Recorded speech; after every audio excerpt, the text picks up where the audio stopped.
Welcome, everybody, to another episode of Need Some Introduction. I'm your host, Victor, and on this podcast, we're hoping to introduce all of you to something new to watch, usually going week to week. So make sure you subscribe and you'll watch some of the best shows on TV. We got a great batting average. We covered almost everything that won those Emmys this year. Sure, we missed sometimes. Smoke was not going to get any Emmy nominations. But in general, if you're trying to find your way through the deluge of things to watch, let us do that work for you. Subscribe and you'll know what's new and upcoming. Of course, currently we are watching Task. And in this particular episode, Darren and I will be breaking down the season finale of Alien Earth, an episode called The Real Monsters. We'll also be discussing the 2-episode premiere of the new FX series called The Lowdown, also available on Disney and Hulu for anybody who's been watching this Alien Earth coverage. This pilot episode, by the way, if you watch nothing else of this show, what a hilarious first episode of this show. For anyone who does not have Disney or Hulu, you can also watch this show on FX if you're in the United States on the network itself. So install the FX Now app or go to fxnow.com, the website, or simply go to your cable box and set your DVRs to record this very entertaining show. But of course, most people stream things and it's available on Hulu. Honestly, I have other things I want to talk to Darren about as well. I'm going to be seeing the new Paul Thomas Anderson film starring Leonardo DiCaprio, One Battle After Another. Also a neo-noir, by the way, a comedic neo-noir no less. Also probably in the lineage of this new series, The Lowdown. So I have questions to ask Darren about his relationship with Paul Thomas Anderson in general and whether he's going to see the film. Plus, there's so many new series to catch up on, new releases, that I have some shout outs for some of that coverage, which is soon to come.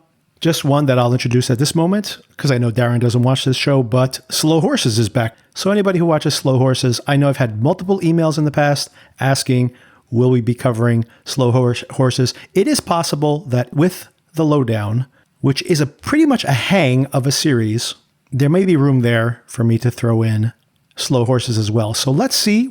I would expect I'll be touching on that series at least every few weeks or so, and definitely for the finale. So that's back.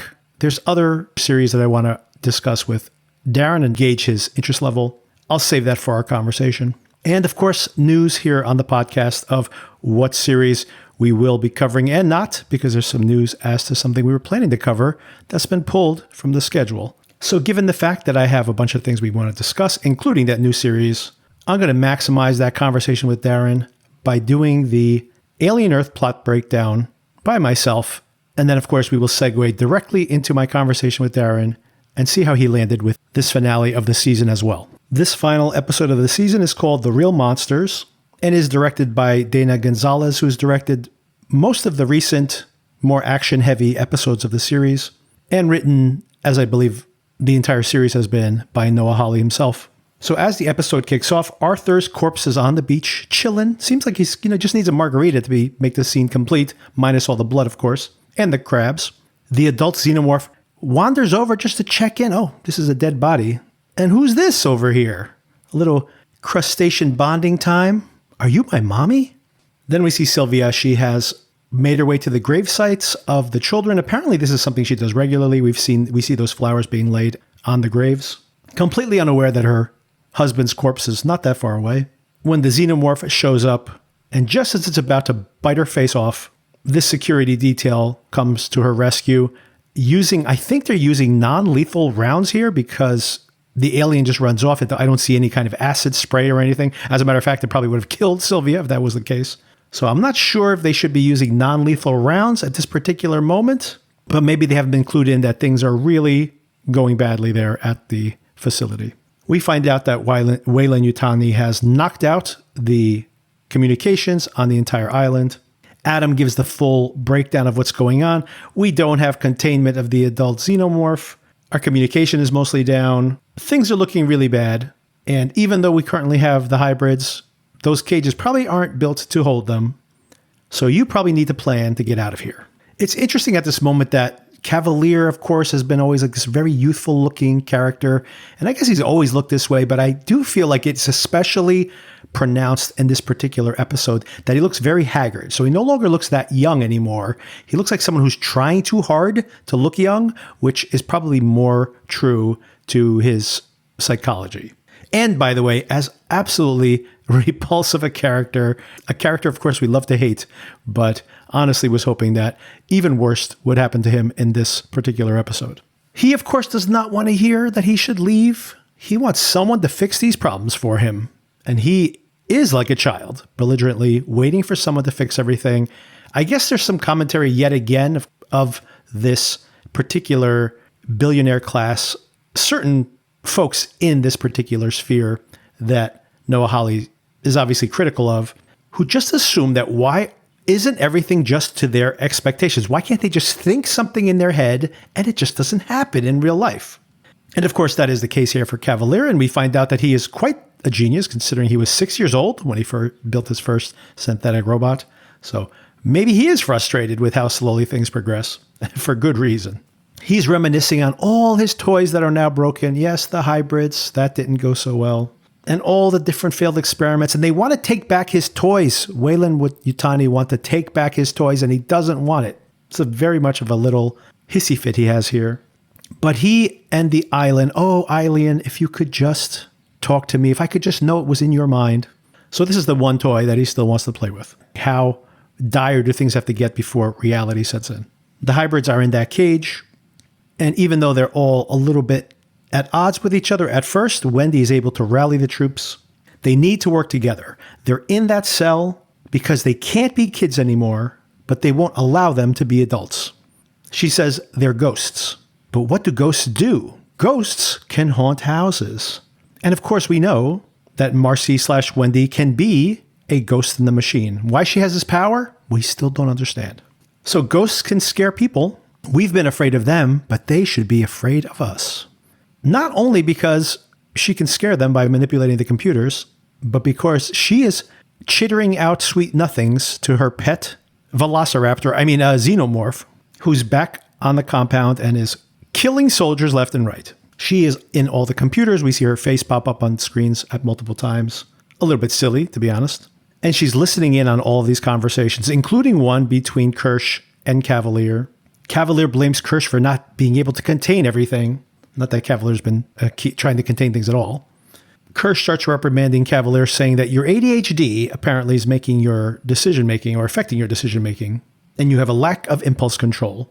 That may explain some of the stupid moves that Cavalier makes here in this episode, but I guess it could just be convenient writing here as well. And during this conversation, Wendy knocks out their communications. Wendy's messing with Sylvia too, playing back all the recordings of the children before they were put into the hybrids. She scares one of the security details into thinking that the elevator's about to self-destruct. All around haunted house stuff. Meanwhile, Hermit's also in a different holding cell with Morrow. He starts to nurse Morrow. Morrow goes, leave me alone. This is probably the best I'll feel all day. And they do have an interesting interaction where he asks Hermit, how does that new lung feel for you? And he says, it feels good, doesn't it? To be more human than human. There always is a price, though, isn't there? And Joe says, everything. And Morrow says, everything doesn't begin to cover it. A guard shows up and Morrow way too easily is able to take this guy out. Everybody on this entire series, especially in the Prodigy Corps, are terrible, absolutely terrible at their jobs. I just want to shout that out. None of this would have happened if these people were half competent at what they were doing. Morrow is now out and sneaks up on Kirsch, but we know Kirsch is not going to let him get the drop on him. And they have a pretty good fight, but very brief. But I have to say, and this will kind of be my criticism is starting to fold into my review here. This really felt like for something been anticipated for so long, it is pretty fun to watch, but it is very quick and it is not impactful. There's just not enough. I guess the outcome of the show doesn't really hinge on this relationship anymore, even though it seemed to be central at one point. I think just in general, the focus of the show has become diluted, to say the least. And these things that were thrilling, honestly, when we were watching early in the show, don't have any weight here. And I really felt like there was very little to this interaction. Neither one of them even dies. It's not even like a fight to the death. Morrow does, however, break Kirsch's back. And just as he's about to take sadistic pleasure in torturing him, one of the creatures escapes and gives Kirsch just enough time to get the upper hand, just the hand, on Murrow. It turns out the real Achilles heel of all these human villains, monologuing. The synthetic would never make that mistake. You just kill first. If you have anything funny to say, you save it for afterwards. Another idiot here, Cavalier, shows up at the holding pens with all the hybrids, with one security guard, very confident that everybody's going to behave because Daddy tells them to. He has a story to tell. His dad was a drunk and a bully and was intimidated by the genius son that he had accidentally become a father to. Someone so brilliant they built their first synthetic at the age of 6. And he made someone very different than his dad. Someone very posh and intelligent. And one day when he came home, his dad was dead and the synth was there. And his synth simply became his dad. And of course, without saying so explicitly, one of the few things that's not explicitly said here on the show, I think we assume that Adam is that father, or at least a version of it, maybe an upgraded version of it. Then he has another hissy fit and tells them that they're ruining his plans. They're supposed to be his floor models for this new developing extension of life. Upload your consciousness into my hybrids at a low cost. I wonder what the cost is because currency in this show doesn't seem to make any sense. I'll save that for later. Nibs doesn't like to be called a floor model or being threatened and attacks this security guard and probably removes his jaw again. She seemed to enjoy that last time. Cavalier freezes up at this moment and Wendy simply says, "Run, like run, idiot, run away."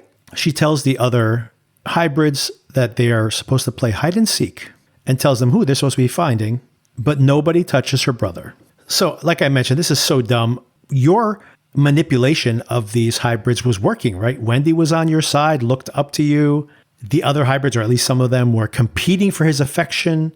And if he could get Wendy and Curly, for example, to line up with him, the others will fall in line as well and tell them, look, what we need to do is get off this island. Hey, bring your pet alien with us. Let's go. Let's get off this. Let's get on a ship out of here before Wayland Yutani takes over the entire place. This is not the right strategy to threaten them and call them obsolete. So again, stupid CEO. Smee and Slightly, during their hide and seek, eventually find Kirsch and Murrow. They tie them both up. Kirsch doesn't like this, of course. He's like, here, use this to tie up Murrow. Oh, me too? What do you mean? Slightly does at least get to smash Murrow in the face. I thought he was going to kill him here. Once again, I thought more people were going to die here than actually do. Meanwhile, Adam has found Joe and is luring him back to the sheep alien under the pretense that he's actually going to meet with Marcy and with Cavalier, and he has some kind of deal, a bargain, to get them off the island. Of course, this is a lie. When Joe arrives, the cage is open, and the sheep, and more importantly, the alien, is loose. I had asked Darren in an earlier recap episode if possibly the alien doesn't kill what it goes into, and that just, kind of takes over temporarily. And we know that it obviously can go into dead bodies as well, as we saw this dead cat in the very first episode of the season with the eye inside of its head. But it does seem that the sheep just collapses and is not wandering around afterwards. So I guess the alien does indeed kill its host, which of course is extra bad news for Joe and his sweet brain and his living eyeball. Joe, actually very quick on his feet here, jumps into the cage that was holding the creature before.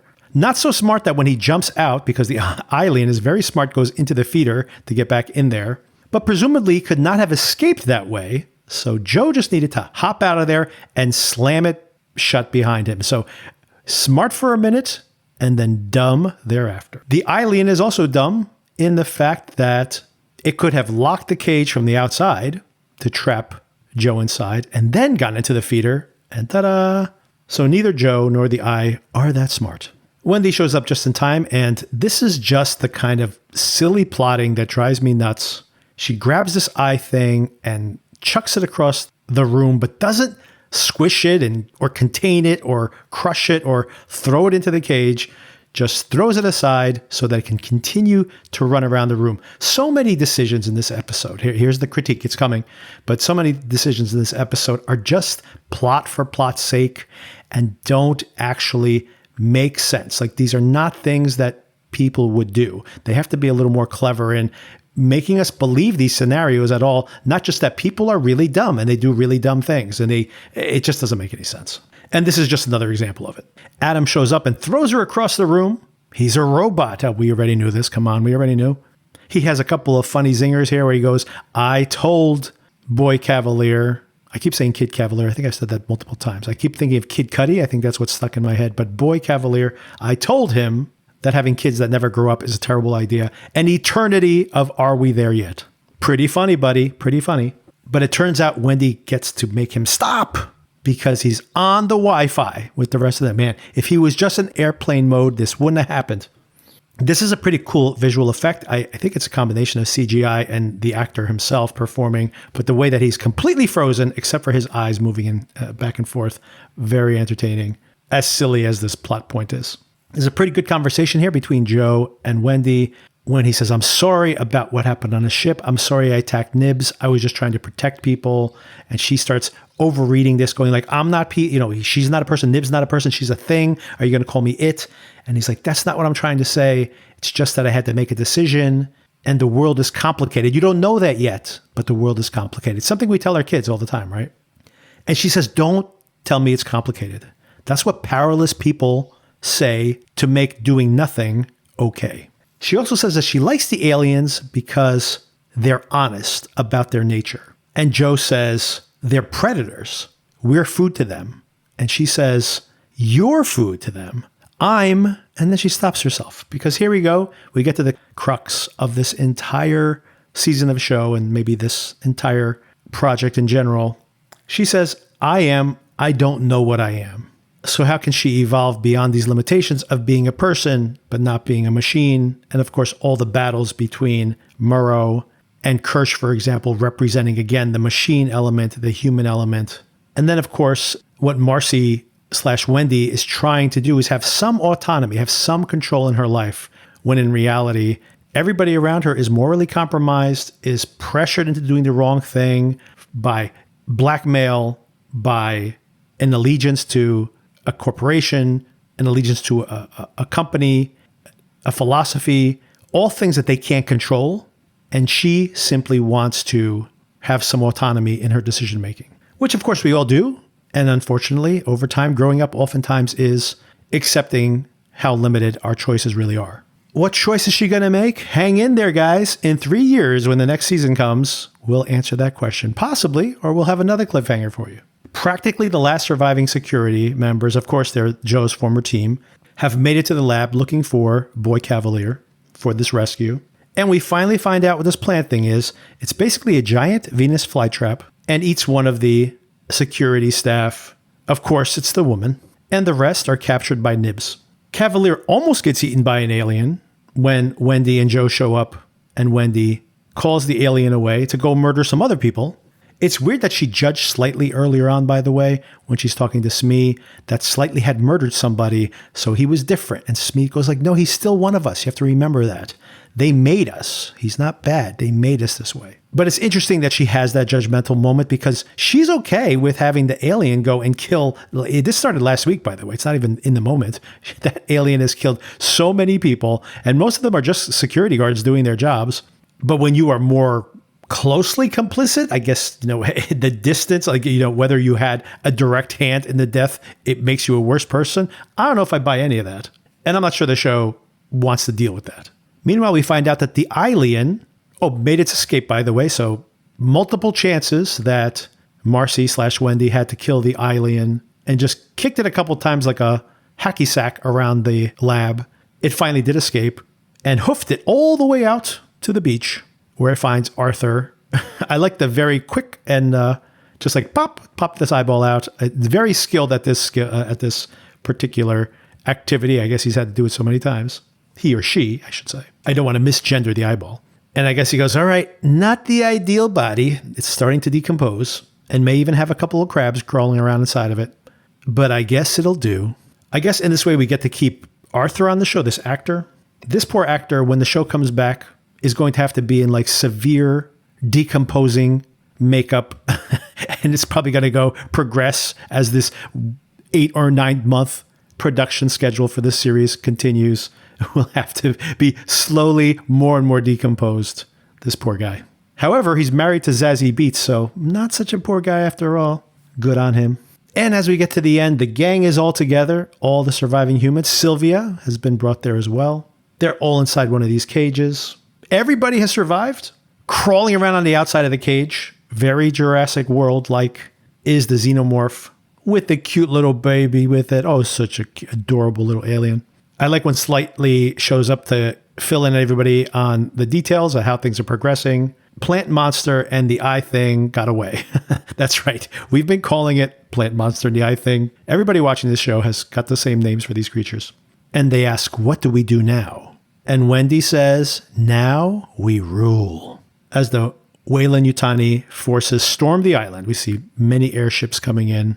And Pearl Jam's Animal comes up on the soundtrack. I'd rather be with an animal. I guess rather be with an animal than with humans, who are the real monsters of the title. So I'll leave the question as to what this sets up for season 2 for my conversation with Darren. But just my general opinions of how I feel about this. In general, man, cliffhanger season finales are for cowards. Cowards. I'm just calling it out. I am sick of it. I will not put up with it anymore. No cliffhanger season finales. Unless you have, if you have a cliffhanger season finale and you are in production for season 2 of the show, and that's going to come out within the next year. It's got to be not even a year. We're talking 8 months, 9 months out. If you can get another season of this show out, I will find it somewhat acceptable if it is somehow satisfying in other ways. This season finale answers nothing, left everything open, even the fates of the individual characters to next season for a season we may not even get. This is not okay. I'm just saying this is not okay. I'm not okay with this anymore. I also just have in general an issue with a lot of the plot choices just to get from scene to scene. These are not the decisions that even, these people, okay, fine, they're idiots. That's what we're supposed to believe. I got it. I understand the joke of it all, that these really powerful people are dumb, but they had to have achieved success in some way. They wouldn't always be dumb continuously. They wouldn't care or never care about their own well-being in these circumstances. It just doesn't make any sense. And I also think that there is a moral line the show has about whether killing a person is a line that you don't cross. And yet, through neglect or through intention, Wendy is killing many people, not only Wendy, but the other hybrids as well. And to say, well, but they're kids, they don't understand the consequences of their actions. That's one thing. But to say, no, this person is good, that person is bad, when they're all killing other people, I don't think the show understands its own moral judgment. Okay, I have even more criticism, but I will save some of this that I want to pick apart in more detail with Darren. So let's get into his thoughts on this episode of television and the season in general. All right, Darren, I think we may have many things to talk about. So I did all the preamble before you joined, and I also did about a 20-minute breakdown of the plot, but I wanted to save some of the digging into some of this and getting your reaction, of course, to this episode. Before we get to all of that, I have a bunch of topics to raise with you. And of course, I also want to ask you about last week's episode, which I didn't get your reaction to that one also. We'll get it on the books. Maybe this current episode tainted your opinion of last week, but we'll see. Peacemaker. Yeah, how are you, Victor? Yeah, I'm trying to wait for a moment to butt in there. And welcome, Darren. Sorry, I should have had a full introduction there for you. I have so many things to talk about. I wanted to jump right in. I've missed you last week. Woke up and there was already a pod there. So I was like, oh, that's okay. I don't have to talk about that episode, which was my least favorite episode of the Alien Earth series until last night. Until last night. Yes, agreed. First of all, some really quick announcements. Superman was released. It's weird how these streaming debuts on these streaming platforms come out. They announce them just days ahead of time. I guess they want, if someone's about to rent the movie, they don't want to spoil their, the purchase or the rental digitally. So they announce it just a couple of days before. But anybody out there who's been wanting to catch up on the Superman film, it's out on Max. We discussed it here on the podcast. Darren was more positive on it than I was. I very much loved the cast, but check it out. It's available on Max. And in my podcast with Sona, I mentioned to everybody, hey, at the end of that, when you play it through, and they recommend, if your family's with you, to start watching Peacemaker, don't do it. Peacekeeper? What is it? What is he called? Peacemaker? Peacemaker. Yeah, I'm up to date with Peacemaker. It's a great show. It's very family friendly, I think, isn't it? Yes, very family friendly. Yeah, I think that's a joke. Everybody, do not watch that after you watch Superman with your kids. Don't keep watching Peacemaker afterwards, and regardless if HBO Max recommends it or not. A couple more show notes here. 28 Years Later is on Max. I'm sorry, is on Netflix now. So that's been put out. And Darren, are you planning to watch that one again? Oh, I don't think so. No, no. But I'll watch the next one. But yeah, I had a really good time with that one in the cinema, and I don't need to see Ray Fiennes with his cleaning his skulls again. Or the Alpha. Oh, the Alpha, yeah. Well, that was always funny when that came on screen and filled the whole screen. Right, right. Another big piece of news, of course, I've been promoting that the next show we're going to be covering here in the podcast is going to be the Jessica Chastain series, The Savant, on Apple TV Plus. And literally just days before it was going to premiere this very Friday, they have decided to pull it, given the current climate. I guess I don't know what the material in the show would be. I'm not sure why this would be inflammatory, but I just like to think that they listened to the podcast and I said, well, I have too many things to cover right now. So they just really did it. So I didn't have to have too many things on my plate at once. I've boycotted Disney Plus, right? So that was last week. This week I'm boycotting Apple TV because of this terrible decision, because I really wanted to watch this show too. And my wife was interested in that. She likes Jessica Chastain, and the trailer was cool and it seemed like a really good topic for conversation, and it seems very apt. I think it's really sad that they've just pulled it. Yeah, I think it's a mistake to be. Once again, I have not seen the material. Critics had seen it, by the way. Critics got early screeners, and for some reason, Apple asked them to not release their reviews until the day before the series was coming out. So I was waiting to hear the reviews, but of course, like I mentioned, the critics have seen it. And then they pulled the plug at the last minute. So once again, I feel like they thought that the critics might pitch the show in a way that maybe was inflammatory. But to your point, I think that this is based on real world events. It's an actual group inside of the FBI that goes and infiltrates these organizations. And honestly, I feel like, did they think they were going to inflame the right wing? Because this is obviously not a right wing attack here in the United States. But 90% of these attacks within terrorist attacks that are homegrown are usually within white supremacist groups. So this is something that is very pressing. And by the way, regardless if you're on the right or the left, the idea that people are being indoctrinated or even recruited via the internet is obviously something that is happening and could be really interesting topic, given the fact that we are seeing real world consequences to it.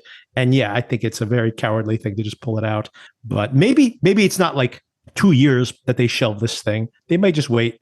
Maybe there is a good time to put this out in the near future where we can have a healthy conversation about it. I hope, but we'll see. Yeah, it seems so silly. And it also seems like a bit of hubris as well, saying that this show is going to be so amazing that everybody's going to watch it and it's going to cause all these inflammatory situations or possibly inflame these situations. I mean, come on, it's just a TV show. Let us watch it. Agreed. But I mean, 2 million people a night watch Jimmy Kimmel Live, and they've turned that into a whole entire political movement here. So it's, it's that it probably would get more viewers than Kimmel. And that's been the president can't talk about anything else. So I'm not sure if that would be the case, unfortunately.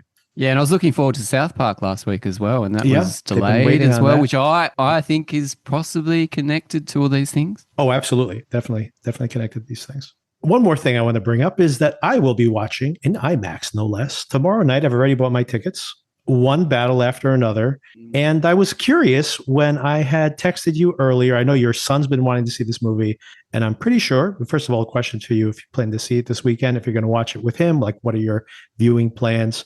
But then when I brought up, hey, are you rewatching any Paul Thomas Anderson, which I have been, by the way, do you want to have a little section about it? And you seem to be pretty standoffish about PTA, which I understand, by the way. So, but curious to get are you excited for this? Do you plan to see it soon?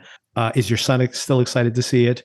And yeah, what's your relationship with PTA in general? Yeah, so I was talking about this morning. My son's not. He's more into the Coen brothers now. So he's moved Okay, from interesting. Christopher Nolan into the Coen brothers. I was floating it with my wife. She's like, who's this P.T. Anderson? I don't know who it is. And I was Right. like, Boogie Nights, Punch Drunk Love, come on. So she's on board. So yes, we're going to go see it. It's a Nice. long weekend here this weekend. So we're Oh, going to go nice. see it this weekend. And I've seen a couple of 5-star reviews. So I'm very excited. But I'm a Yeah. bit mixed on the past of P.T. Anderson. Punch Drunk Love is probably my favorite, and it's the one that I've most rewatched out of all his films. Also, Boogie Nights is really fantastic as well. I have very fond memories of watching that. I can't watch There Will Be Blood or The Master again, even though I really enjoy those films. For some reason, they're just so much of a visual feast that I can't find the time to rewatch them or the mood to kind of delve into that. I haven't seen The Phantom Thread. I haven't seen this other one, Inherent Vice. I haven't Vice, seen that. Yeah, and I saw Licorice Pizza was the last one I saw, which was fine. Nothing really happened, but it was fine. And I really liked that because of Philip Seymour Hoffman's son. Yep. So, In The yeah, Walk. We just saw him in The Walk. Also, you saw that, didn't which you? we saw in The Walk, and he was fantastic in that too. Yeah. So, so I did like that. The other one, what's the other one that I'm thinking of? Magnolia, which I've seen a couple of times. Fantastic film, but again, I don't think I need to see that again. You hate it, okay? So yeah, that's my relationship with that director. Big fan of certain movies.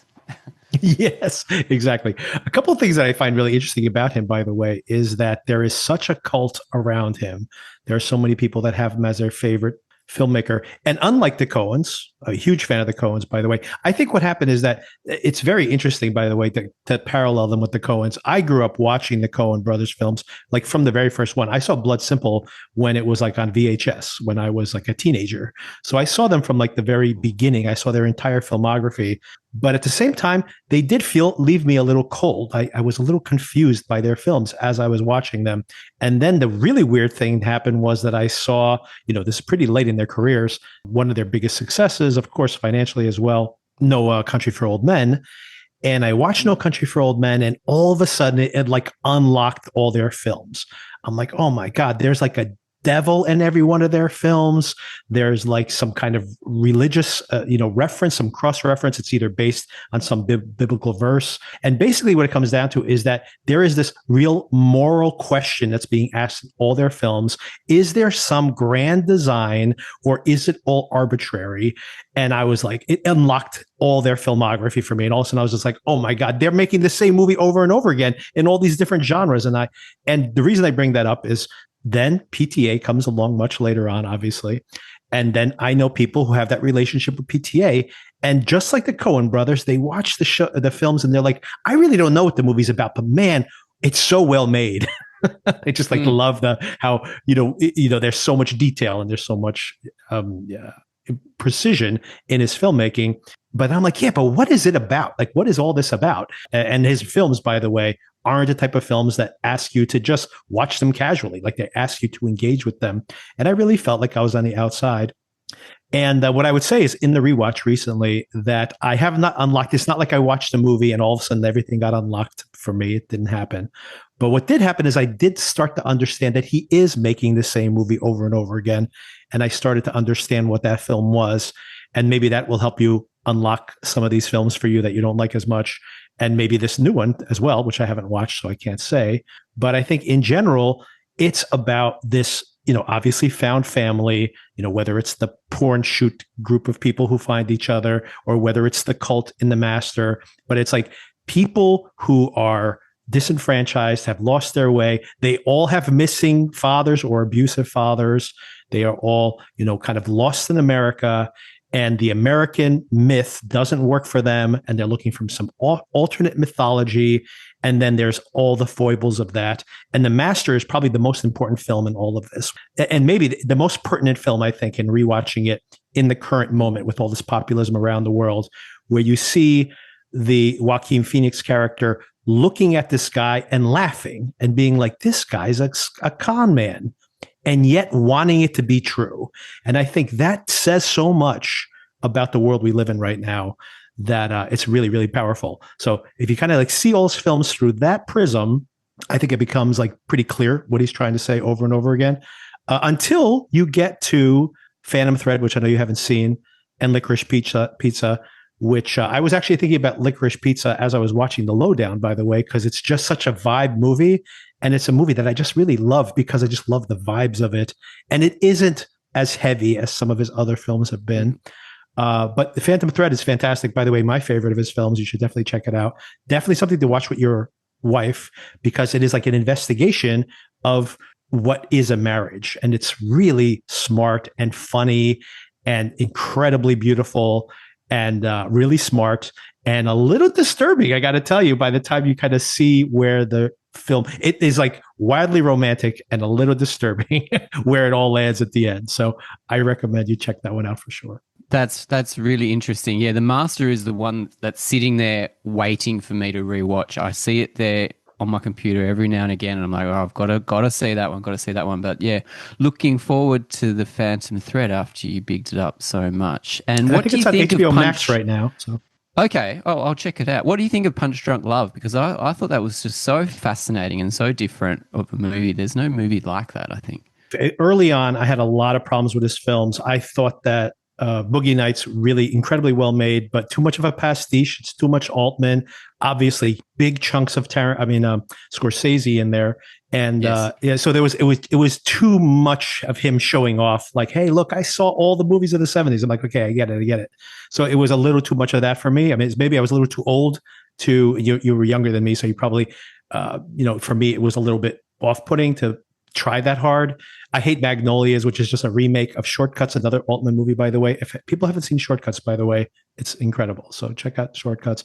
Magnolia, again, extremely self-indulgent, I think. It's funny that now critical consensus, people are rewatching it now in preparation of this movie. And they're like, wow, Magnolia is kind of much messier than I remember it. I'm like, yes, it was always a mess. But the performances are great. The music is great. The images are great, but it just didn't work for me. I mean, the Tom Cruise performance, absolutely incredible, by the way, but once again, didn't really work for me. But then, then he makes Punch Drunk Love, which at the time was a revelation. I loved seeing Adam Sandler's performance. I liked that it was a short movie. He has the Altman connection again. He's playing the Popeye love song, which of course Robert Altman directed Popeye. But so there's all that going on. There's one thing that I hate in that movie, and maybe you can explain it for me because you've probably seen it more times than I have. The color sequences, like these breaks where he plays these. I just found like that was so out of place in the film and really took me away from what I was really enjoying. So it's almost like if I could have a cut of the film with that out of it, then I probably would have liked it even more. I have only seen that film maybe twice, and I did not. I planned to have it as part of my rewatch, just haven't gotten around to it yet. And maybe some of the stylistic stuff wouldn't bother me as much now. But I remember at the time, every time they would have this break, the color breaks in between the scenes, I was just rolling my eyes, like, get back to the movie. That's interesting. Yeah, I do remember those, and I think it was just it's all about love, that movie. So I think it was just I think this was to represent the emotion at the time, but once again, it was a little. I think, and I think he would even admit this. I think that he has become maybe more precise as a filmmaker, but he's not trying to shove his technique in your face anymore, which I think was what I like in his later films. All that is to say that a lot of the reviews that are coming in are saying this particular film, the one that's coming out tomorrow, is like a culmination of like it's the best reviews he's had in his career. So I'm very curious to see this, especially having liked his last two films very much. I saw a trailer for this that was terrible, and then I saw a different trailer, which was fantastic. So I still don't know what it's about. Right. But yeah, I mean, what's got DiCaprio, Penn, Benicio del Toro. Yep. I mean, I'm in, and it's let's go. Let's see what it's all about. All right, Darren, we have avoided the topic at hand as long as we can. Oh, we got to do this, don't we? Yeah. So tell me, maybe we start with episode 9. How did you like last week's episode in general? Like I said, it was my least favorite episode up to then. And I think I liked it a little bit more than you. Hearing you talk about it, there was, a lot of distaste in your voice when you were recapping it. But overall, I kind of liked the action. There was a lot of action. I liked that there was a lot of action, but towards the end, I didn't mind the Predator kind of stuff, but the Jurassic World Yeah. stuff Yeah. really just took me out of it. The whistling, the using the alien as a pet, I was Yep. not into it all. And we get more of that in this one. So Yeah. so yeah, yeah. Yeah, that's where my distaste. It's really funny. I like almost I broke myself when I was doing the recap. As I was doing as I was doing the solo recap, I actually suddenly thought of Jurassic World in my head, and the moment that happened, I was like, "Oh man, I am so out on this right now." Oh, it was a shocker, wasn't it? Yeah. I turned myself off to my own recap. It's like I hadn't caught it in the moment, but as I was describing it in the podcast, I'm like, "Oh my god, this is Jurassic World. This is what we're doing." I got so upset.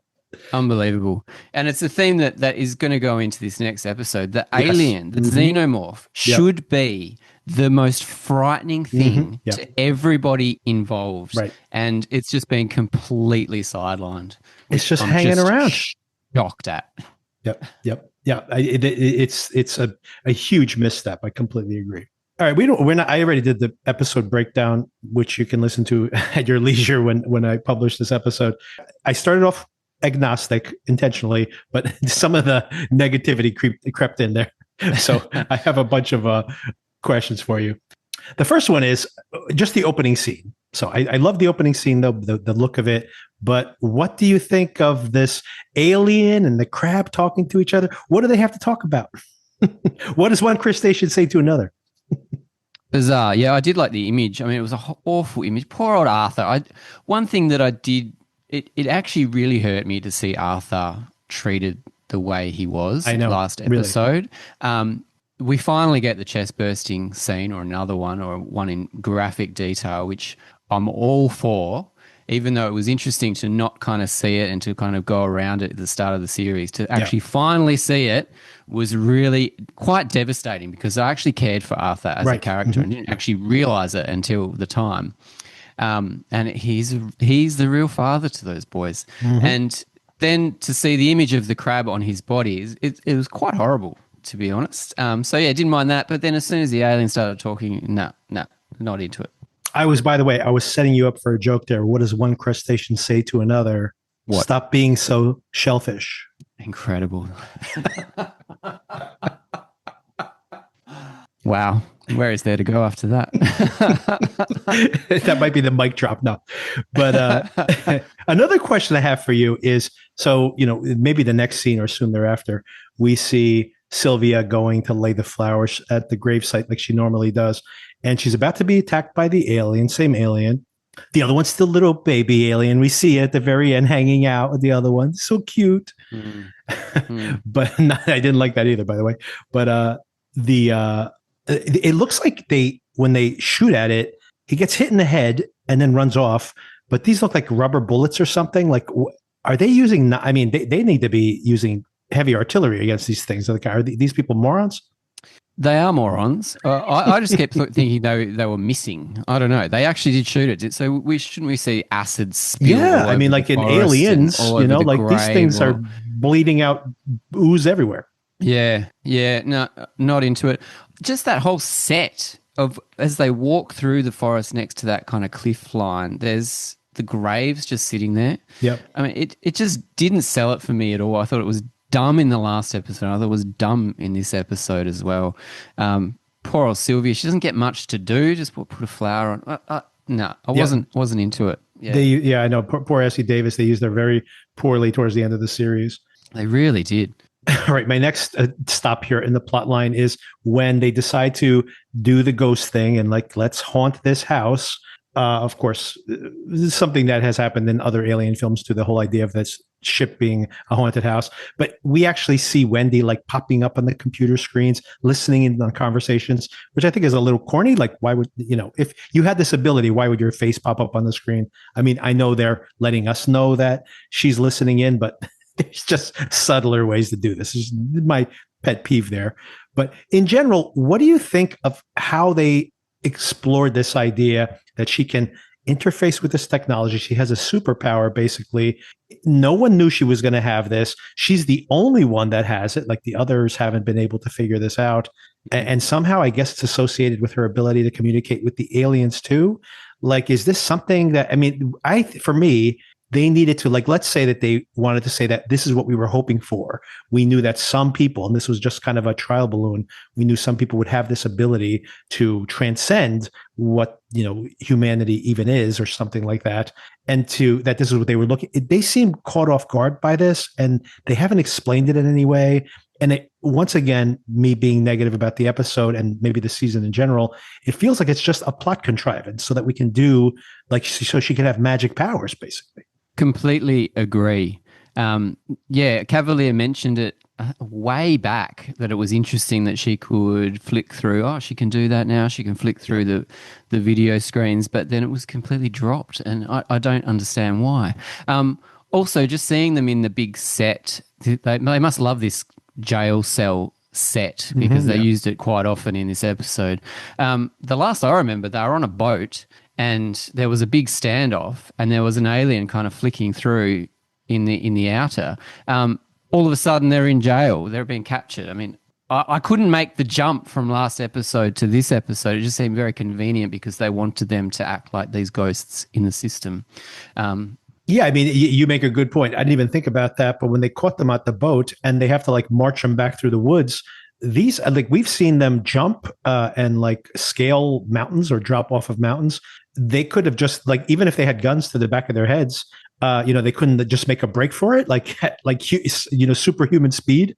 I don't know how they were. I mean, I guess they allowed themselves to be captured because, it doesn't make any sense that they're now just conveniently just walk their way back into the prison and just acquiesce the whole way. Yeah, I like what you say is a plot contrivance. Yeah, exactly. just to get them back there. Yeah. So much plot contrivance here in this episode, by the way. Okay, we do get Kirsch and Murrow they fight each other. What'd you think of this scene? A little bit of a letdown again. I was talking with my brother-in-law. He was like, "Oh, it's great to finally see Kirsch and Morrow." And we were kind of texting at the same time, but we both came to the conclusion that it just wasn't enough. Although I did quite love the image of Kirsch with his broken back and finally the white spew coming out of him, as all androids need to do. But yeah, it wasn't enough. It was, and we'll get to it. Yeah. But no one dies. We'll get to it at the end. Oh my God. No one bloody dies in this thing. Yep. But what did you think of the their little showdown in the lab? Yeah, I mean, I thought actually that it was good. It was, like, well staged and it was fun. It was like, showing that, you think Murrow might get the drop on Kirsch, but no, of course you knew he was going to know he was there. And then, all of it goes back and forth, but it needed to be more exciting, right? Like, you needed to do, I mean, we've seen Terminator 2. We've seen this before. We need to have these, like, two unstoppable beings going at each other, and you need to ramp it up a little bit. So I felt it was a little too quick. It should have been a little bit, more developed. But worse than that, I think the reason it's so deflating is because it now seems like a big mistake to have gone to that space episode, which was so good, and then come back. It seems like we kind of lost the focus of what we were supposed to be paying attention to, because we were so excited to see these two go at it, and now it's just kind of like, oh yeah, that too. Like, it's just like they're just dotting I's and crossing T's. Like, we got to do this. We got to do this. It was just a checklist episode, like I was like, what is happening here? Nothing that was supposed to pay off. First of all, very little paid off at all. But then this at least would be a payoff. And even this is so muted. It's like kind of like, okay, I guess, it was all kind of just meh at best. Yeah, their verbal sparring has been so good through the series. And I can't remember any lines from their little fight. And their fight actually wasn't super exciting anyway. Nope. So there wasn't the physical, there wasn't the verbal. Just a bit of a letdown. Yeah, Morrow talks about John Henry, and a little bit of this goes back and forth. That's right. Where he said, he was able to beat the machines. And Kirsch says, didn't John Henry die? Which is true. He dies at the end of that parable. But Murrow is not getting that point. And he says, man always wins. It's a matter of will. But I find it very funny. At least here, the thing that came to mind is that the monologuing, getting him monologuing is what lets him get the drop on him. So that's they may have the willpower, but if the human villains in these movies continue to want to monologue, they'll always get defeated. Funny. Yeah, of course. I always think about Syndrome in The Incredibles. You sly dog, you got me monologuing. Yeah. Or we find out that Adam is a synthetic and probably the dad that he built back when he was 6 years old. Okay, This is so this scene, when we find out that he's a synthetic, so this was my favorite scene of the episode, and I thought it was actually really, really cool to see Hermit go into the room with the alien in the sheep. Or was he in the sheep? I think he was, or maybe he was out of the sheep. No, he's in the sheep. No, he was in the sheep. Yeah. And he was in the corner, and you can see the door open. And I was like, great, this was fantastic. And then as it continued on with Wendy confronting Atom, and we found out that he was a synthetic, which was a surprise to me. I feel like did we talk about that? We thought that he was, but I'd completely forgotten that. So I thought that was a really cool twist. This was a fantastic scene in a pretty bad episode. Yeah.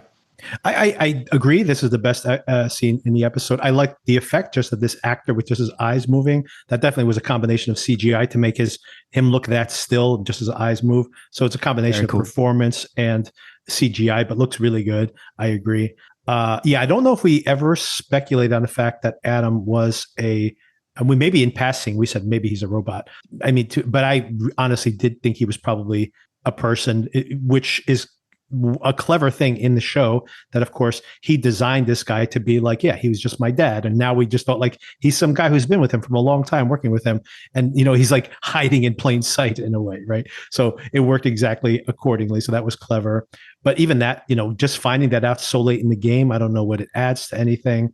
And the one critique I have of this is that I did find it again just a convenience that we have Wendy she has multiple times where she can kill this alien thing, and she doesn't trap it in the cage. She just kicks it around like a hacky sack or something, and then it eventually escapes into the cables. But it could have done that at first, like when she just he's like, man, I'm outmatched here now that she's here, and just made its escape. Then to have this whole it just doesn't make any sense that, like if she can get her hands on this thing multiple times, she should have just killed it. And so once again, I'm like, why is this thing surviving in the moment in this particular case? It's purely contrivance. Again, it's just like, we just need a scene where it's on the loose and it attacks, and then we need to have it escape anyway.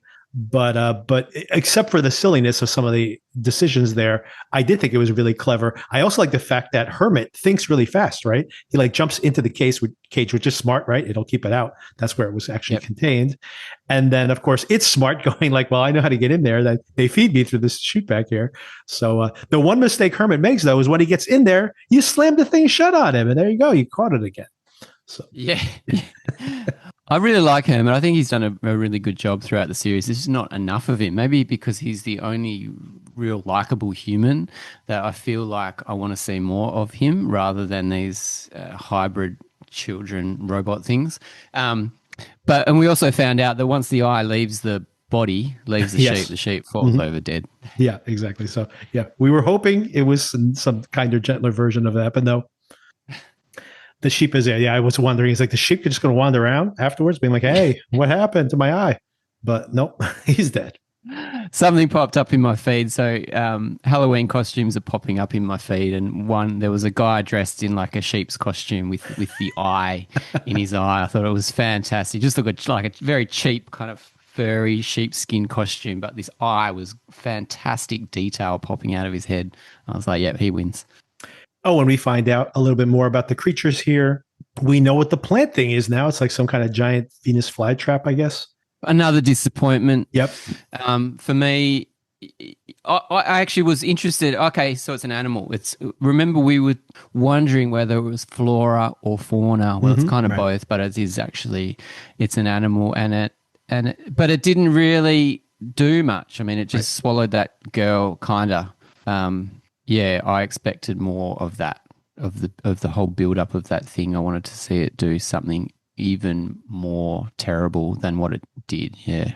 And once again, what purpose does it even serve to introduce it here late in the Exactly. game? That we've been waiting all season for this, and you're thinking like, well, it's got to be a big payoff, and it kills one person, and then they get abducted by Nibs afterwards, so we don't know what happens to it after that.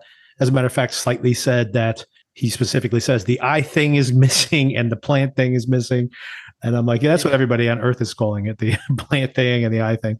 But and we don't know any. I mean, we know nothing else about it. And once again, why do we even care about this thing this late in the game? If they were basically going to leave the whole show on a cliffhanger, and that's what we have, right? We end up with this whole thing on a cliffhanger. To your point earlier, they didn't kill anybody. They didn't make any decisions. That's what's so frustrating to me about this.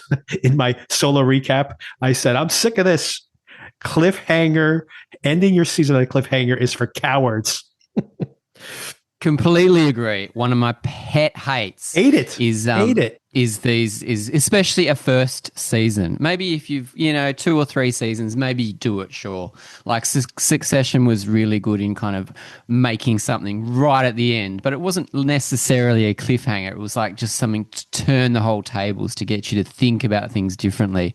But I mean, I think back to that season of Yellow Jackets that I saw, the only season that I saw, because it had such a bad cliffhanger ending of that first season, and this really reminds me of it. They did nothing. They killed nobody. What is it all for? To get that image at the end with them all in the cell and with the bloody aliens hanging off the cell as little cute pets. Yep. Come on, pets. Yeah, I know. Like, this is Alien Earth. This is like this first season of this, and and if you want to speculate on season 2, which I did think to myself, like, honestly, and maybe this is the bigger question for you, would you see a season 2? I'm just picturing, even if I say in this moment that, yeah, I'm somewhat interested in a season 2, unless this thing is in production right now, and it's not, because I read an interview with Noah Hawley this morning, and they're like negotiating for season 2. So to get the negotiations done, to write the scripts, to get the crew back together, and then this show, think about the logistics of this show. The post-production is like a 1-year process, right? You think about how it took 2 years to make Severance.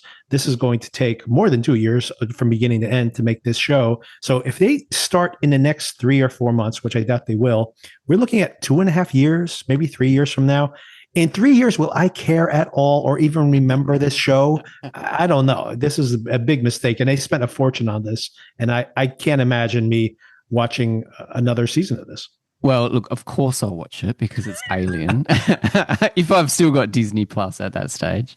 But maybe my disappointment would have left me in 2 or 3 years, so that I won't remember it so harshly that I will be interested in watching it, because I do love sci-fi. I love big budget sci-fi, especially in television form. And it's so rare to find really good stuff, even though this isn't that good. Right. The one thing that I really enjoyed, let's be a little bit positive, is Arthur. So yeah, I don't know how Alien made his way from the lab all the way to the beach. All the way to the beach. He really hoofed it. All the other dead bodies and chewed up alien food. Absolutely. Absolutely. And crabs and all sorts of things. But he found Arthur. Even though Arthur's body is not in great shape, the alien thinks that he's the one to get into. And he couldn't grab one of those military guys that, like, you, to your point, exactly. You make a really good point. That place is full of dozens of dead military folks that he could crawl into if he wanted to. But no, he decides to make it all the way to the beach and find Arthur. So that's good. I enjoyed that. I want to see Arthur. I think that was a cool little twist, and the reuniting of Arthur and Dame Sylvia will be very interesting too. Will be interesting now for sure. I was also thinking about this poor actor, if he's in the next season, which I assume he would be at this point, has to put on all this makeup every time. Everyone else will just be just in regular, costume, and he'll have to be, decomposing on screen for the next 3 or 4 months. I said that's a fun thought. I said he is married. The actor himself is married to Zazie Beetz, though, so you take the good with the bad. Is he just? Yes. Wow. Yeah. Wow, good on him. Exactly. Oh, yeah. So let's get to the very end of the episode. Of course, there's Arthur and his reanimation rather than reincarnation.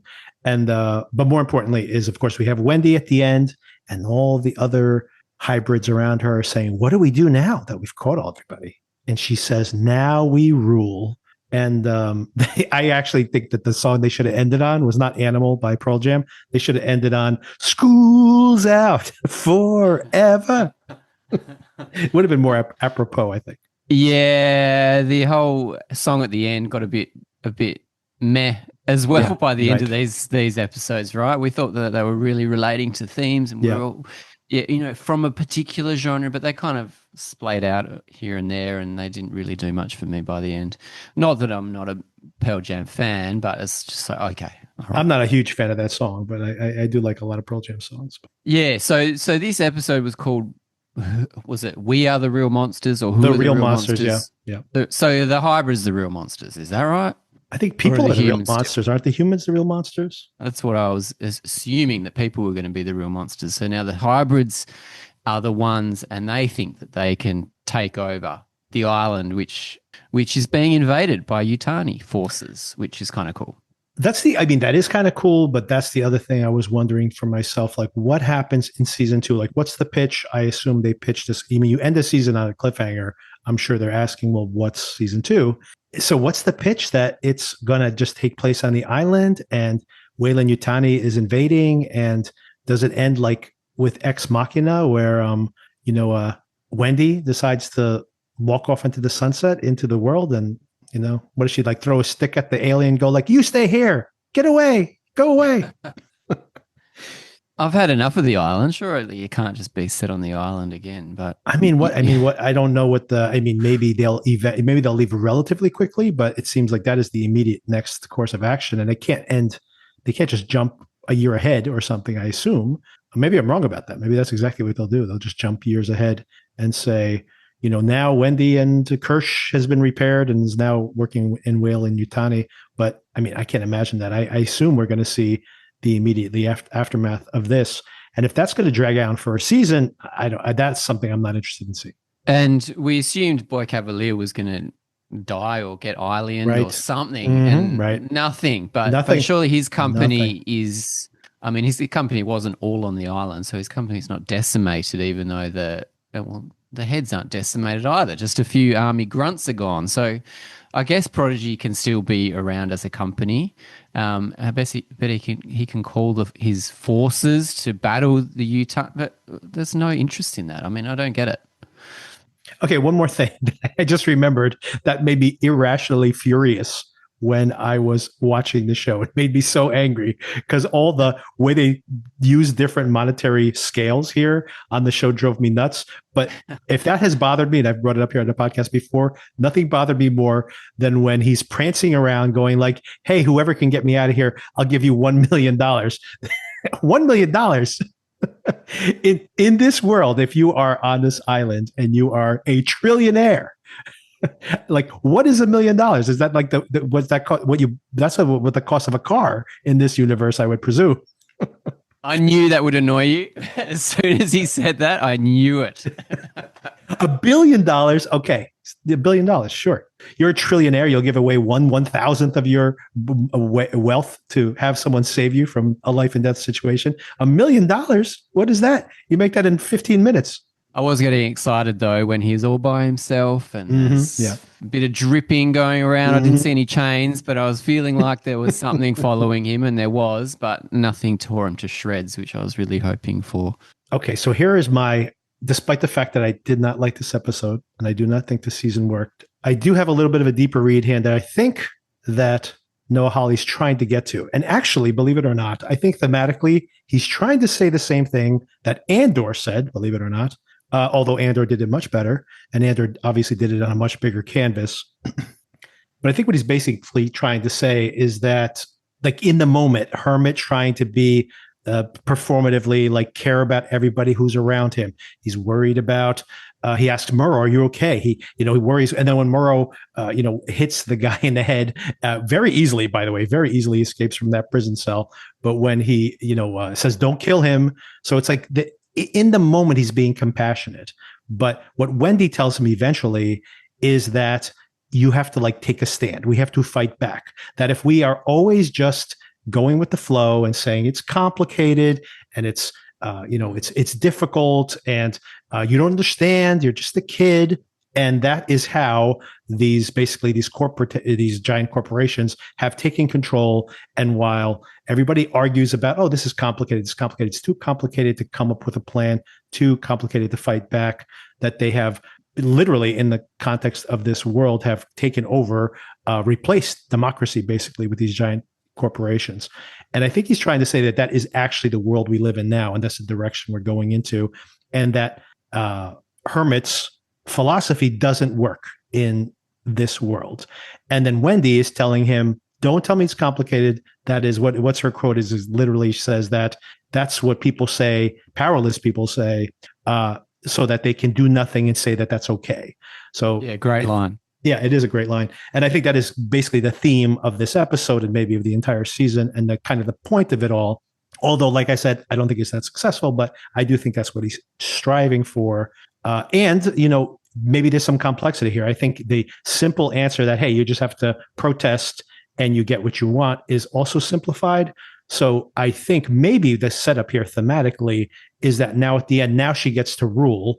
And of course, we know from watching Game of Thrones and watching all these other shows that a lot of times people who have the best intentions, once they're in power, either because the reality is, hey, it really is complicated to hold power, or maybe just that power itself is innately destructive and seductive, that things are not going to go so well. So maybe that is what will be explored in the next season of the show. That remains to be seen. Yeah, that's interesting. What's the quote? Absolute power corrupts absolutely. Absolutely. Something like that. Exactly. Yeah, so yeah, no, that's good. I like that. I mean, Andor was all about rebellion. Right. I mean, you could really get behind the little guy, whereas Hermit's kind of the little guy in this. He's a medic. Interesting. He's supposed to be, to they're look in both after shows. People. Yeah, it is interesting, isn't it? Yeah, completely different characters. Yeah, Sure. You almost forget. But Wendy is so powerful. Yep. And now she's got all these magic Wi-Fi tricks and alien pets. I mean, she's super powerful. Yes, so exactly. so you brought up Game of Thrones. So the Dragon Queen. Yeah. So now she's got her own dragons that she can control.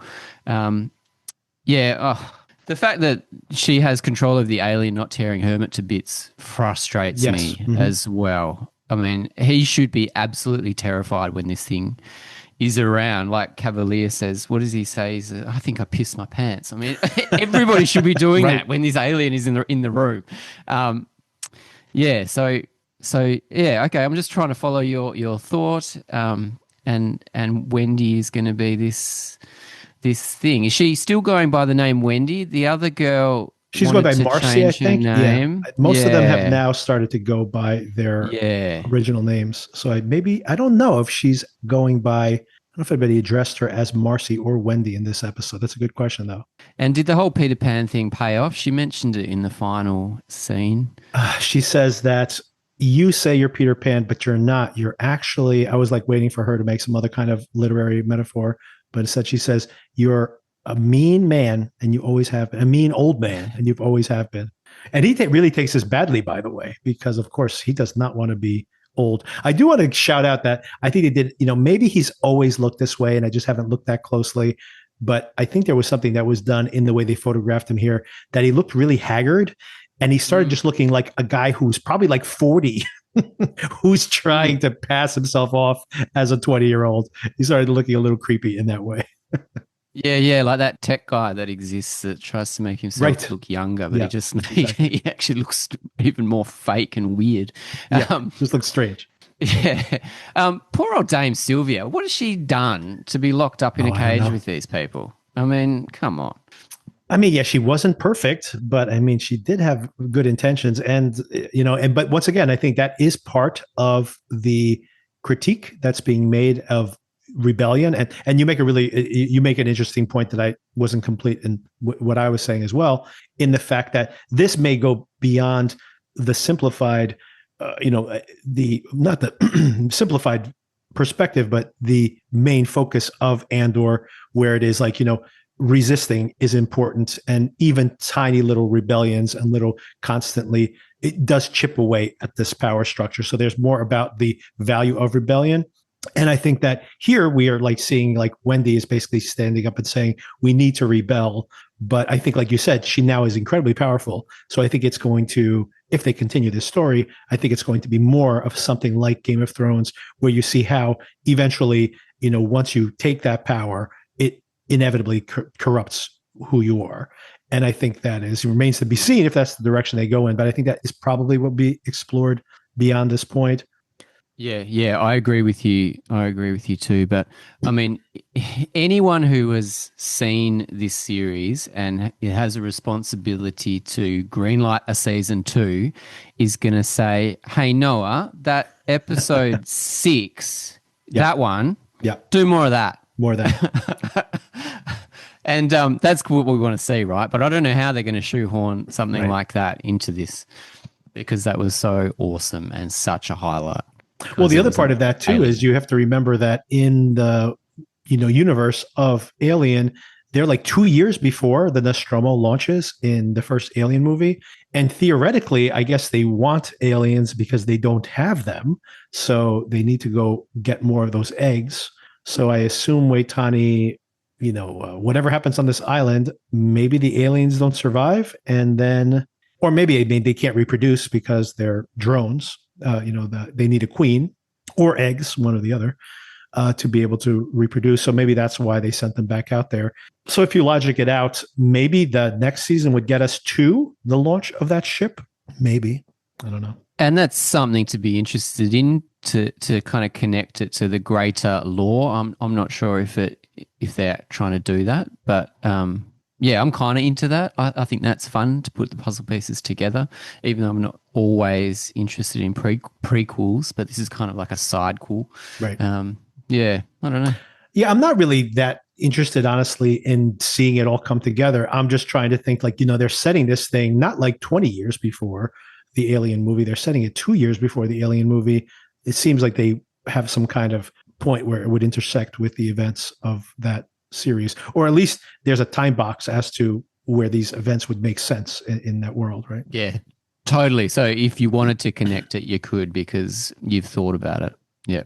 By the way, I didn't finish that thought. That what I was saying about like that, the kind of different show it might be. I think that you mentioned like how they kind of did Sylvia dirty. I think that is kind of the critique, right? You have these different versions of people who think they're doing the right thing. Like I'm just a soldier. I'm just doing what I'm being told to do. I need this job, but basically, in the end, the moral opinion, I think, of the show is that all these people are facilitating this underlying corrupt corporate power structure, right? So, and she's part of that, right? Because even if she's just like, I'm just trying to, keep them calm, I'm trying to be a surrogate mom for them, and even if her intentions are good, in the end, she's just facilitating this corporation that in the end is looking at them as floor models. Literally, he says that to them.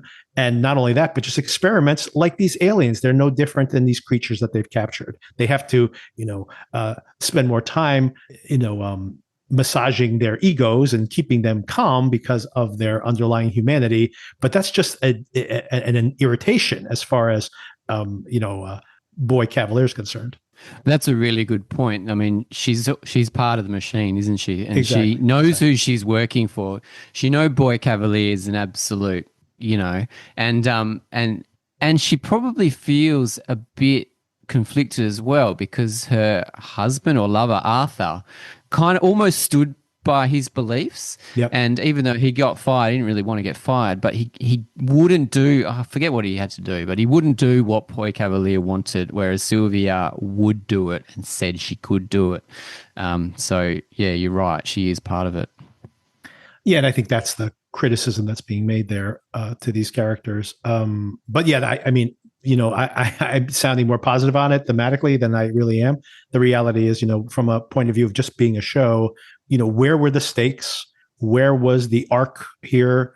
what ended. Like, there's not even like Hermit dies and she now is like lost. She's untethered from her humanity. Now she has to make a choice. Nothing is decided by the end of this episode. It's like literally we're in the middle of the story. It's like really not. You compared it to Yellow Jackets. Yellow Jackets, something cataclysmic happens at the end of the first episode where basically very much that parallel I just described, where these two girls, in the end, one of them, spoilers for Yellow Jackets, one of them is dead. And now this person who's is unraveling is just spiraling out. So at least you have that one huge thing that happens at the end of that season, which I don't think is a fully successful season either. But here, we don't even get that. There's no decision made, as far as being a writer and deciding like, what's my point of view and which characters survive to the next day. I'm not deciding anything now. I'm like, what do you mean you're deciding anything now? I don't get it. Yeah, that's the biggest worry, isn't it? Is that they just didn't top anybody. I mean, right? Yeah, exactly. I mean, have something for us to feel. I guess we felt for Arthur last week, but then he's back. He'll be back. So yeah, don't feel too sad. Well, I mean, Eileen's back. The actor's back, but yeah, not the character. I don't know. I mean, at the start of the series, we were so excited about the aliens, what they were going to do, these different alien life forms, and how dangerous are they. It should be so. I did enjoy. There were bits in the lab where you could see the little baby alien. You saw other different aliens. You saw some cages were open. That should be the thing that I'm worried about, is these things getting out. But they just didn't make that as impactful as they should have. Yeah, absolutely not. I agree. By chance. Okay, so let's introduce the next series very quickly. Let's do that. Yeah, we're not going to be able to break it down here at all, but that's okay. We will save that for next week. But so, given the fact that the Savant has been backburnered for now, another show that I was very much looking forward to, and I watched the first 2 episodes of it last night, is The Lowdown, the new Sterling Harjo series written by Sterling Harjo. Am I saying his name right? Where are my notes? Yeah, it's spelled a bit funny. I did see that he was basically the first 5 credits at the end of the show. He created it, directed it, he did everything. Write it. Yeah, exactly. Absolutely. And who also made Reservation Dogs, also for FX, by the way, very successful Emmy-winning series, of course. And starring Ethan Hawke, who worked in Reservation Dogs and an excellent episode of Reservation Dogs. I think appeared in only a couple episodes, but very important episodes of the show. And I guess that's where they started this relationship. And they're making this kind of sun-drenched, shaggy, sunny noir set in Tulsa, Oklahoma. And we will be covering this show from week to week. 2 episodes are available now. The 3rd episode will premiere in the same slot. If you guys have been watching Alien Earth, it'll be premiering in the same slot on TV at that hour or on Hulu the next morning. And so we will cover all 3 of those first episodes. But I watched the first 2, and I wanted to see this because I thought I like this genre basically in general, by the way. But then I also just thought the trailer was so funny.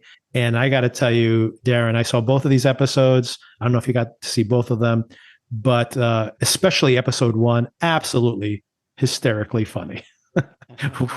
How did you like this if you watched it? Yeah, I watched the pilot. I haven't seen the 2nd episode yet. And I must admit, I didn't see the trailer for this. I didn't know anything about this. And I feel like Tulsa, Oklahoma, I should know a little bit more about that place. I feel like that's got a lot of importance to the story where I don't really understand that. Whether that's an American thing, I'm not sure. But it's almost like a film noir, which I know you love film noirs. Set mostly during the day in this town. So yeah, I'm not sure what to make of it just yet. The music selection is superb. I don't know any of these tracks, but they're amazing. And Ethan Hawke is very lovable, but also dislikable exactly in this role. And really interesting side characters. I had fun with it, but I don't know why. This is, I mean, that is what is interesting about this. What you're describing is the vibe that I like of this genre. So, I mean, I think people will watch this and think of The Big Lebowski right away. I don't think this is Big Lebowski. In some ways, it is. It's definitely, they even have Tim Blake Nelson here, who has worked with the Coen brothers before. So obviously, Sterling Harjo doesn't not want you to think about the Coen brothers, who, of course, made all their films are noirs as well. So this is, like you said, a sunny noir. If anyone's ever seen Terriers, a great show that only lasted one season, but in that genre. And this is a pretty well-trod genre, by the way. Like High Desert on Apple TV came out last year, not very successful. Oftentimes, not a very successful genre, let me say. But I'm a fan of these shows in general. And I like that it's really more about the vibe. It's more about the hang. The soundtrack, of course, is extraordinary because like the entire Reservation Dogs soundtrack is nothing but incredible songs that you have never heard before, and all usually from the 70s. So Sterling Harjo loves this genre. Like, I guess he just does a lot of crate digging, and he loves putting these songs in his shows. But the vibes are fantastic.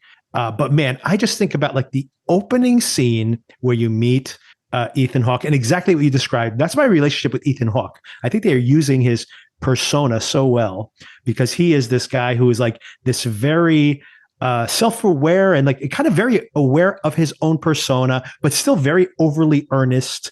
And still, like you said, it's someone you love and are irritated by simultaneously. And it's almost as if they're using that celebrity persona he has and weaponizing it here in the role. And the biggest compliment I'll make to the writing in general, but to all of the performers here, is that when you hear this dialogue come out of his mouth, for example, you don't feel like this is the character speaking in his own voice. Like you never feel like he's making a performance. Like you just think he's saying these things off the top of his head. I just love the fact that, for example, when he's getting beat up by those neo-Nazis, that he's like angry that they're saying that it's a newspaper, and he goes, "It's a long form magazine." He has to make his point, even as he's getting the shit beat out of him. And he gets beat up so many times. It's like a running gag. He just gets more and more beat up over the course of this show. It's cool. Yeah. I'm trying to think. There were certain scenes where it harked back to some old Ethan Hawke movies, and I can't remember which ones they were, but we've seen him in so many different roles that you really know the guy now. Right. And yeah, it's interesting you said Big Lebowski. There is a bit of Coen brothers in this, isn't there? Yes. And about the clue. There's all these clues in books, and you follow this, and then it's a little bit. Yeah. What else? Oh, Killer Mike is in it. So Killer Mike. Killer Mike. Yep. Yeah. He plays a good role, and also Kyle MacLachlan. I didn't even recognize him. I just saw him in the credits. Yeah, when they he darkens his hair, and so I guess it's episode 2. So he's much more recognizable once he paints his hair. So, but yeah, I didn't catch him at first either, and then they colored his hair, and I was like, oh my god, it's Kyle MacLachlan. But yeah, so. Who else is there? Macon Blair is here, by the way. He's the drunk lawyer who's his next door neighbor. It's funny, which is funny because he's also a director and a writer and an actor, of course. But he just directed the new Toxic Avenger film, and he directs some of these episodes, by the way. So he's in front of the screen and behind the screen here as well. But yeah, a great cast. I hear there's a lot of other celebrities. Jean Triplehorn is here. One of my crushes from the 90s, from all those erotic thrillers she made. But there's like a lot of, there's a lot of other celebrity cameos and appearances yet to come. And I just am really digging the vibe. And it is like a genre, if you read these books as well, like this is very much in the mode of like Carl Hyacin, who sets all his films, his noirs, and not his books, not his films, in Florida. And similarly to this, I think is a simple as a template where not only is it a very sunny noir like I described before and has similar vibes, but also like they are addressing actual cultural events like the corporate takeover of or forced gentrification of parts of Florida, etc., and then puts that into a murder mystery. And I think that that's the same template we're going to see here, where Oklahoma is a very complex history, by the way. Obviously, Reservation Dogs set there too. Also where Killers of the Flower Moon was set, so has a very complex history. is where they allowed black men to be free, and then we had Black Wall Street, and then of course they bombed Black Wall Street. So it's a very complicated relationship that occurs there, and I'm pretty sure that they're going to use some of this is going to get infused into this mystery as it unravels. Yeah, I remember. Yeah, Killers of the Flower Moon, and also was the Watchmen TV series set there as well. Yeah, okay. So that's my only reference points for this town. So it seems very racially diverse and motivated for drama. And this guy Sterling Harjo, I mean, I haven't seen all of Reservation Dogs, but what I love is he loves the characters so much. Mm-hmm. Yeah. And it really comes through that you fall in love with all these disparate characters, and they were all teenagers and just losers but lovable, and all these different types, these different mix. Whereas in this show, there's, like you say, there's drunks, there's gangsters, neo-Nazis, there's the black newspaper, which is like a tabloid newspaper editor, hilarious, and a sex rag too. There's also pornography as well. That's right. And I love that he writes for that as well. He writes for, and he writes books, and he wants to be. What did he say? Would you like something about? He wrote a book, but it wasn't successful. But it didn't really matter because he wrote it. I can't remember what the line was when he was talking to his daughter. But the fact that he's kind of like the dude is exactly so cool. Yeah. Yeah, so he's definitely has the dude vibes, but I would say that the dude, a couple of differences there definitely from the Big Lebowski is that is obviously not actually a murder mystery. As opposed to this one. But also it's the fact that, the dude is just kind of hanging out. Like he's not really doesn't really have an agenda, where this guy definitely has an agenda. Now, whether he's good at that or not, is a separate question, but he definitely has an agenda. He actually is pretty good at his job, although he does end up getting punched in the face many, many times. He needs to get better at putting his fists up for sure. Oh, and Keith David as well. Yes, of course. Having Keith David in the thing is always awesome. Oh my God, Keith David. Yeah, I'm going to spoil slightly your second episode, but at the beginning, he's talking about how he loves this guy. I've always been so admirer of your writing. And by the end of episode 2, speaking of being irritated by him, he can't take him anymore. And he is screaming in his face. And he goes, I thought it was your favorite writer.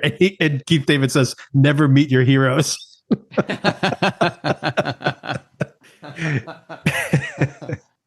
Very true.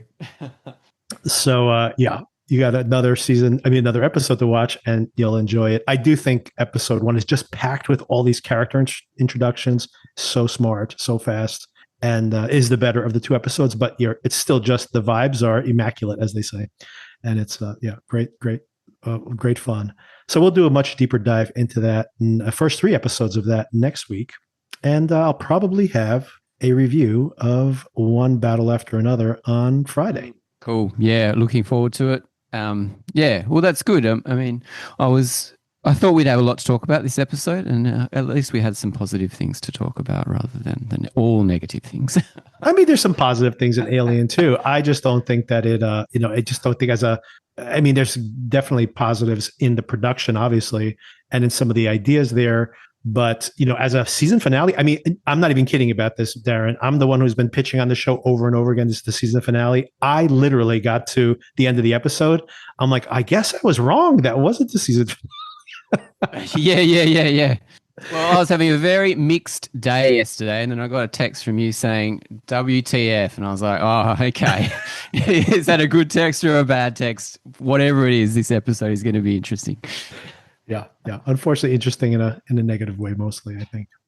All right, Darren, thank you again for the conversation, and enjoy the movie. And I can't wait to hear your opinion of it. And we'll probably discuss it next week when we get back together. Awesome. Thanks so much, Victor. All right. Talk to you soon. Bye. Bye.